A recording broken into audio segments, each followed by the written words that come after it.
The question becomes, when will the truth embargo end? And it's very possible, I believe, it's going to end this year, and this man is going to be involved, perhaps. And so we have these two individuals, Roger Ramey and Barack Obama, bookends in history. We may find out very soon if that's the case. Now, let me digress just for a moment. There is a very good reason why I refer to what we've been discussing a lot this weekend as a truth embargo. It used to be called the UFO cover-up. Less and less you hear that. And I think that is appropriate.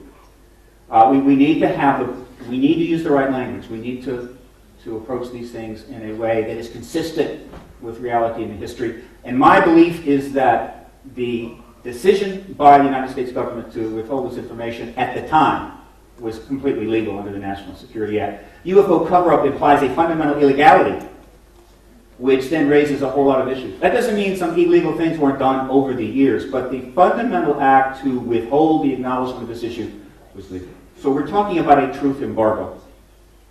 Now, UFO era, which began in 1947, I believe, some disagree, but I think it's convenient to do this, ends in 1991. Now, the UFO era, the era in which the phenomena explodes, the citizens try to engage it, the government denies it, organizations are formed, OPRO, NICAP, MUFON, CUFOS, all of those, citing reports, people are writing books, forming organizations, meeting in libraries all over the country, trying to rack up all the information they can to make the case that what this is to the government, to themselves.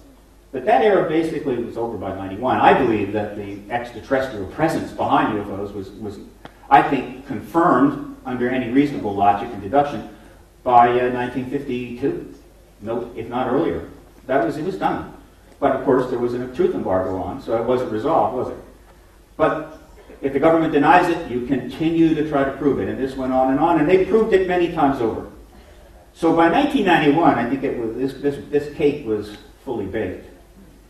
And I end the era there. Why? Because something very important happened.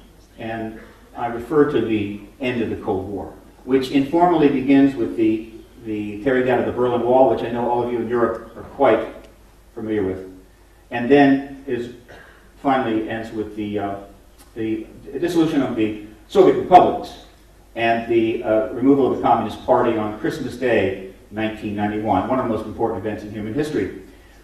That ends that era, and the reason it does, in my view, is that the number one reason why disclosure of the extraterrestrial presence, with a capital D, by any government, certainly the United States, was that with the Cold War underway and thousands of nuclear warheads pointed across the poles, their launch bringing, of course, the end of civilization, that the risk of bringing that issue into the mix was too much to take. There was potential it might destabilize the politics. It might create a need for a preemptive strike over a fear of extraterrestrial weapon race, and so forth. It's hard to argue with that. So until the Cold War over, there's no truth embargo. Truth embargo does not end. But once it's over, it's a new ball game. Hope that translates. And that's why I end the UFO era then, and a new era begins. The era of exopolitics. So we didn't have that word then. That word doesn't turn up in this context. Nobody even uses it all, I'm aware of, in any context, until 2000. So the era of exopolitics begins in 1991, and we are on the road at that point to the resolution of this issue. Now, we need new language. When you're going to have a major change in society, if you're going to move forward in a profound way, you always have to find new language that properly explains what's going on, and you can communicate what you're dealing with to each other. You can't go to a new place with old language. It's like Einstein said, you can't solve a problem created with a set of ideas without creating a new idea. Get outside the box. And so we started with the idea of politics of UFOs. That was a bridging concept. You see, politics, UFOs. Got the two there. And then that kind of morphed into the politics of disclosure. The disclosure term starts coming into play more around 1996, 1997. And then that evolves into exopolitics, which emerges in 2000 thanks to a book written by Alfred Weber, who was here. That term instantly, in my mind, was the right term. And I immediately embraced it and did what I could to advance that terminology into the marketplace of ideas. And of course, many, many others have helped out. Michael Sala and others, everyone here at this conference, rather, has advanced it clearly. And here we are today at what I think may be the most important conference in this genre ever put on. So, the truth embargo that starts at 47, when will it end? The UFO era ends in 91. Now we're into a new era. Truth embargo starts at 47. I believe it ends this year. I'm not a seer. I'm not Gene Dixon. I don't make prophecies. But I'm saying that based upon a lot of analysis and thought and assessment of what is going on, that the window is wide open this year. And it can happen this year. Probably not without some help from the people of the world, but even perhaps without it. But that is my assessment, and that's the principle under which I'm operating. Now, then let's talk about this truth embargo. Why? One of the reasons it's going to end this year is because there are huge pressures on it that have grown with each passing year. So I've taken the truth embargo, and I have, by purest coincidence, placed it in this diagram, which just happens to resemble the Pentagon outside of Washington, D.C. And let's talk about those pressures. The first one are the ETs. They come, they go. They do what they want. They fly here, they fly there.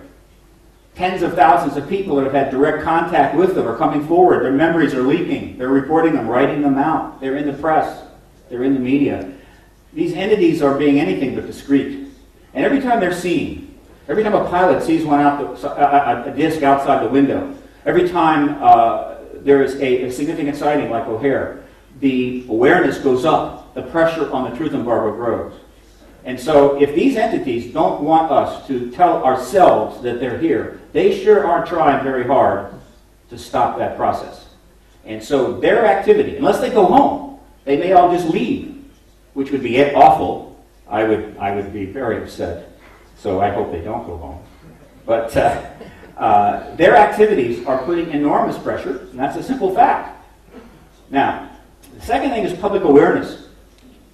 The polling data for years now has shown that each year the awareness of the issue grows, the number of people that believe that UFO phenomena is extraterrestrial grows, the number of people who think that the government is lying grows every year. Now it's around 85%. Say, matter of fact, the government's not telling the truth. About 50% believe the UFO phenomena is ET in origin. About 20% believe they've had a sighting, strong sighting. And about 10% say they've had direct contact with extraterrestrials. That's a phenomenal number, but that's what the polls say. And then there's Hollywood, bless its heart. And all of the media worldwide, they have had a feast on this issue. I'm sure you know that. And a simple way of putting that is this simple diagram, which shows, as of 2005, 10 of the top world-grossing movies in history deal with extraterrestrials. 10 of the top 31. And that has continued. The television shows one after another, and of course science fiction going back to the early part of the 20th century. It's everywhere. Awareness of this phenomena is universal. You could probably walk up to a rice farmer in Bangladesh and say, do you know what a UFO is? And that person might very well say yes. Now, there is another major pressure on it, and it's called the multi-tiered media. Now, this is a phenomenon that has developed very much in the last about 15 years. Media has become tiered. It's not one complex of top networks and major papers. There are cable channels and secondary papers and regional papers, and you've got magazines on these cable channels, and then you've got paranormal shows, and then you've got 3 levels of tabloids.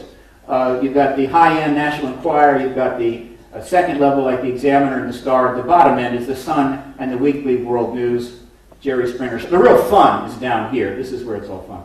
But